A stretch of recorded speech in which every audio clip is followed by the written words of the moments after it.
जय हिंद दोस्तों, डीएससी यानी डिफेंस सिक्योरिटी कोर डे की हार्दिक शुभकामनाएं।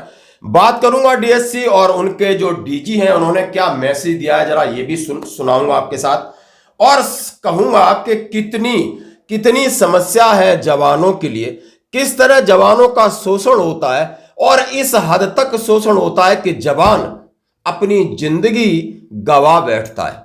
कहीं ये शोषण की इंतहा है या नहीं, इसके बारे में बात करूंगा। तो सबसे पहले डीएससी का जो एनरोलमेंट है 15 फरवरी 2025, इसका भी जिक्र करूंगा। अब उस इंतहा की बात करूंगा कि एक चिट्ठी वायरल हो रही है, उसका सुनिए। हवलदार जीडी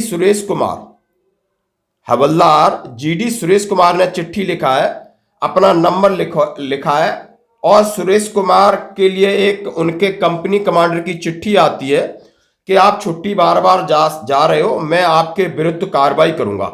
एक जवान छुट्टी मांग रहा है, कई दिनों से छुट्टी नहीं गया है और छुट्टी मांगने पर उसको एक चेतावनी पत्र भेज दिया जाता है कि मुंह मत खोलो, चुपचाप पड़े रहो। ये चेतावनी पत्र भी मैं आपको पढ़ के सुनाऊंगा। और जब ऐसे कंडीशन आती है तो फिर क्या होता है कि हवलदार उसकी पत्नी की मौत के केस में कमांडेंट, डीसी और इंस्पेक्टर पर गिरी गाज।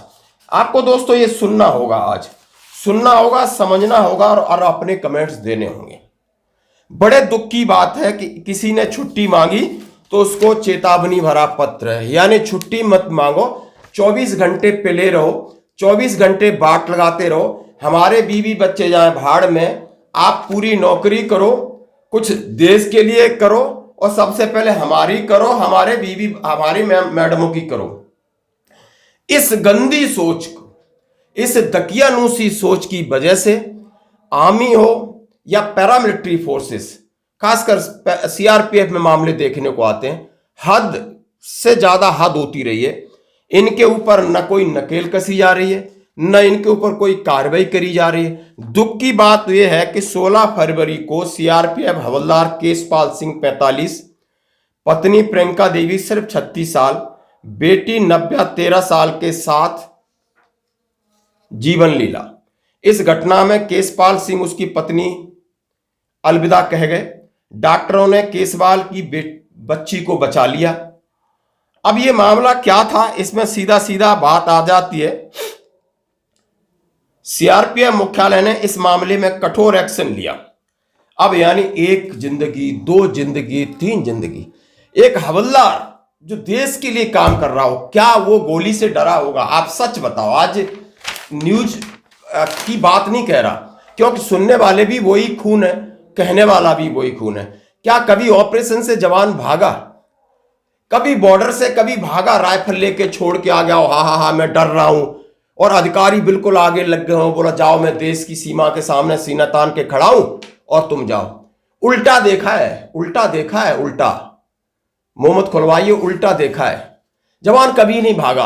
अब इसने भागा तो भागा, जिंदगी से भाग गया। अब कहे वो डरपोक था। यार 46 साल का हवलदार डरपोक था? सेना की गतिविधियों से उसे क्या डर लगेगा? अबे वो तो उसी जवान का बेटा है, किसान का बेटा, मट्टी में पला हुआ है, उसको टेंशन नहीं है, कुछ भी मिल जाएगा, खा लेगा, कहीं सो लेगा। टेंशन उनको होता है जो गद्दों पर और क्रीम से निकलते हैं, उनको टेंशन होती है। अब ये बात मामला आता है कि सीआरपीएफ की 108 रैपिड एक्शन फोर्स के कमांडेंट नरेंद्र सिंह को नॉर्थ ईस्ट जोन मुख्यालय भेजा गया। उक्त अधिकारी को 21 फरवरी को दोपहर तक रिलीव करने के आदेश दे दिए। अब ये नरेंद्र सिंह जी उसी लिस्ट में है, हम आगे बात करेंगे। इसके साथ ही 108 रैपिड एक्शन फोर्स के डिप्टी कमांडेंट तुलसी डुगरेवाल, ये भी श्रीमान है। इंस्पेक्टर जीडी महिला गुरमीत कौर को भी तुरंत प्रभाव से तबादला कर दिया गया। अब ये वहां से हटा दिए गए इन तीनों। एक है कमांडेंट महोदय नरेंद्र सिंह और डिप्टी कमांडेंट महोदय तुलसी डुगरेवाल और इंस्पेक्टर जीडी महिला गुरमीत कौर को तुरंत प्रभाव से तबादला कर दिया गया। तुलसी डुगरेवाल को आसाम में भेजा गया है। गुरमीत कौर को आसाम स्थित सीआरपीएफ के गुर सेंटर खटखटी में भेजा गया है। और जो बंदा है उसके भाई ने सीआरपीएफ की महिला डीसी इंस्पेक्टर के खिलाफ पुलिस में शिकायत दर्ज की है। यानी बात हुई कि तीनों के खिलाफ पुलिस में शिकायत दर्ज की गई है।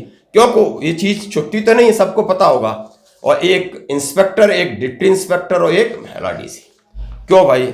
हनन, शोषण, तकलीफ, दर्द, जिंदगी, मौत, सादत सब इनके हिस्से में लिखी। हमने सिर्फ और सिर्फ बैठ करके राजा बन के रहना है। अच्छी तनख्वाह मिल रही है, सरकार ने वैसे ही आपको सारी सुविधा दी है, लेकिन फिर आपका पेट नहीं भर रहा है। ये सत्य नहीं भर रहा है। आप उस योग्य नहीं को आप काम ले पाओ अपने जवानों से। फेलिटी है आपकी, लेकिन कहां आपकी ईगो बहुत बड़ी है ना, कहां मानोगे। बता दें कि 16 फरवरी को सीआरपीएफ के हवलदार जो भी है, अब मैं बहुत सारी चीजें आपको डायरेक्ट नहीं कह सकता, लेकिन ये बहुत गंभीर मामला है। सीधा सीधा कहा है, पूरे कोर्ट ऑफ इंक्वायरी के आदेश मिल चुके हैं और बिल्कुल इसको बड़े एक्शन में लिया गया है। और कमांडेंट विनोद कुमार ने के नेतृत्व में एक बोर्ड गठित हुआ है, इसकी पूरी समीक्षा करेगा। क्या सजा मिलेगी, क्या सजा नहीं मिलेगी, क्या होगा या नहीं होगा, ये बात अलग बात है। गंभीर विषय ये है कि प्रेशर के दबाव में बंदा जा रहा था दुनिया से, तो उसने सोचा अपने बीवी बच्चों को किसके हवाले करूंगा। जब जिस सिस्टम में हम रह रहे हैं, जिस परिवार में हम रह रहे हैं, उस पर हमें भरोसा नहीं। अब इनको बेगाने के हाथों कैसे छोड़ के जाऊं। इतनी निर्दयता किस बात की? अरे समाज तो समाज, कम से कम फोर्स में तो सब कुछ अच्छा होना चाहिए। कितना भाईचारा, कितना यूनिटी, कितना प्रेम, एक दूसरे के लिए जान देने वाले आज एक दूसरे के साथ कैसा रह रहे हैं। हम बाहर से भले आपको सलूट मारे, अच्छे बोले, लेकिन अंदर मेरे अंदर कटुता रहेगी, ये नहीं आप रोक सकते। तो समझ जाओ अभी बहुत वक्त है, नहीं किसी दिन इसके परिणाम वो होंगे। शायद जो आज कोर्ट ऑफ इंक्वायरी कर रहे हैं उन तक ये जरूर आवाज पहुंचे। यदि आपका जमीर जिंदा है, यदि आप वास्तव में ईश्वर से डरते हैं, तो इनको न्याय चाहिए दोस्तों। बड़ा गंभीर विषय, ये मैंने पढ़ा तो दर्द से बिलक उठा। अब मैं बात करूंगा दोस्तों, और ऐसा ही एक चिट्ठी है। छुट्टी मांगी, चेतावनी मिल गई, बंदा भी तगड़ा डाल दिया ट्विटर पर, बोला ये हालत है। अब इसका नाम बता देता हूं, जीडी सुरेश कुमार। आपको चेतावनी पत्र के माध्यम से अवगत कराया जाता है कि दिनांक 4 नवंबर 2011 को 30 दिन अवकाश जाने हेतु आपने अभ्यावेदन प्रस्तुत किया। आप सभी कार्मिकों को रोल कॉल और कंपनी के व्हाट्सएप ग्रुप के माध्यम से बताया जाता है कि किसी कर्मियों को अवकाश जाना है तो उसके लिए संपर्क करेंगे। अधिकारी से फोन करके अवकाश के बारे में बात नहीं करेंगे। मतलब एक अधिकारी से फोन पर अवकाश के लिए बात कर लिया तो इन्हें प्रॉब्लम हो गई। मतलब उसको नीचे नहीं कहीं मिला तो बात कर लिया, प्रॉब्लम हो गई, चेतावनी दे दिया। ये पत्र हैं, लिंक चाहिए मैं भेज दूंगा। चलो अब मैं बात करूंगा डीएससी की, डिफेंस सिक्योरिटी कोर। एक ऑप्शन है हमारे भारतीय सेना का या एयरफोर्स नेवी के लिए, जरूर फायदा उठाएं। बहुत सारी चीजें बदल रही हैं, बहुत सारा ध्यान दिया जा रहा है, वर्दी का ध्यान दिया जा रहा है, इन्हें एक लेबर की तरह न इस्तेमाल किया जाए, इस पर ध्यान दिया जा रहा है। पर हम पिछले वर्ष पर अगर विचार करें, सबसे बड़ा जो डीएससी की कंट्रीब्यूशन रही है वो है वायनाड में। जब ये वायनाड की लैंडस्लाइड आई थी, डिफेंस सिक्योरिटी कोर का जो सेंटर है कनूर ने एक टास्क फोर्स भेजी वायनाड में, और पहले 24 घंटे में इनने 1200 से अधिक लोगों को रेस्क्यू किया। और वो जो लोकल थे उधर वायनाड के, उनको डीएससी पर बहुत ज्यादा भरोसा महसूस हुआ।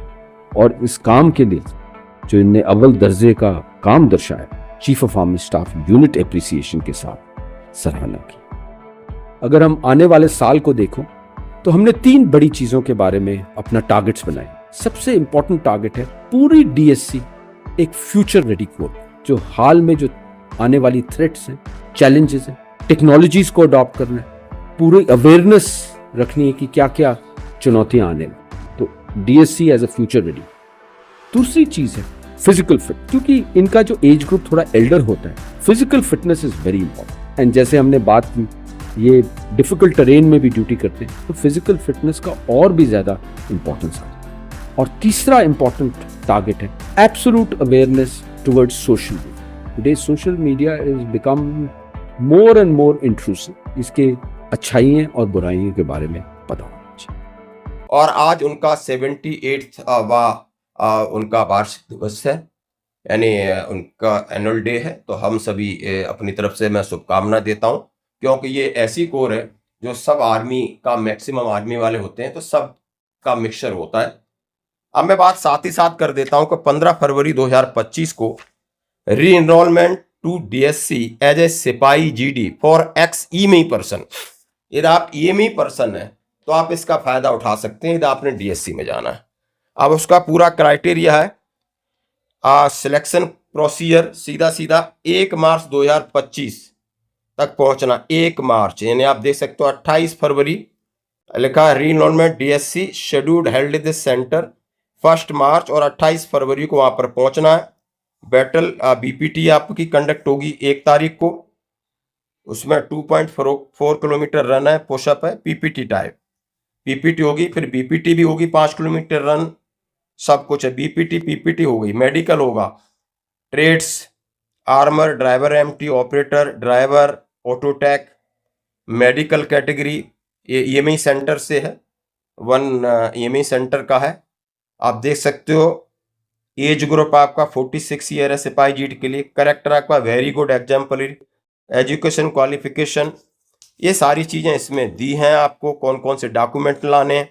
यदि कोई इंटरेस्टेड है, इस लेटर को चाहिए, तो मैं आपके साथ शेयर कर दूंगा। धन्यवाद।